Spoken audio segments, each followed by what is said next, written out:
जय जय श्रीराम. जय श्रीराम. हाय, कसे आहात सगळे? मजेत ना? तर यावेळेस फक्त स्वारी नाही, पुरी सेना गेलेली फिरायला. रात्री 11ला आम्ही निघालो पुण्याहून. पहाटे 4ला तर आम्ही वेलासमध्ये पोचलो. 1 तास आराम केला, नंतर फ्रेश झालो आणि मस्तपैकी बीचवरती गेलो. तर कुठे गेलेलो आम्ही? वेलासला कासव महोत्सव बघायला. बरेच दिवस इन्स्टाला या टर्टल फेस्टिवलची पोस्ट बघत होते. जायची इच्छा होती, पण कसं ते ठरत नव्हतं. मग शेवटी ठरलं आणि निघालो.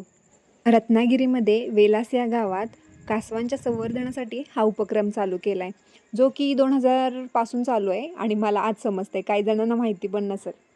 नुकतीच जन्मलेली ही इटुकली कासवाची पिल्ले समुद्राच्या किनाऱ्यावर सोडली जातात आणि मग चालू होतो त्यांचा अस्तित्वाचा, जगण्याचा संघर्ष, समुद्रापर्यंत पोहोचण्याचा संघर्ष.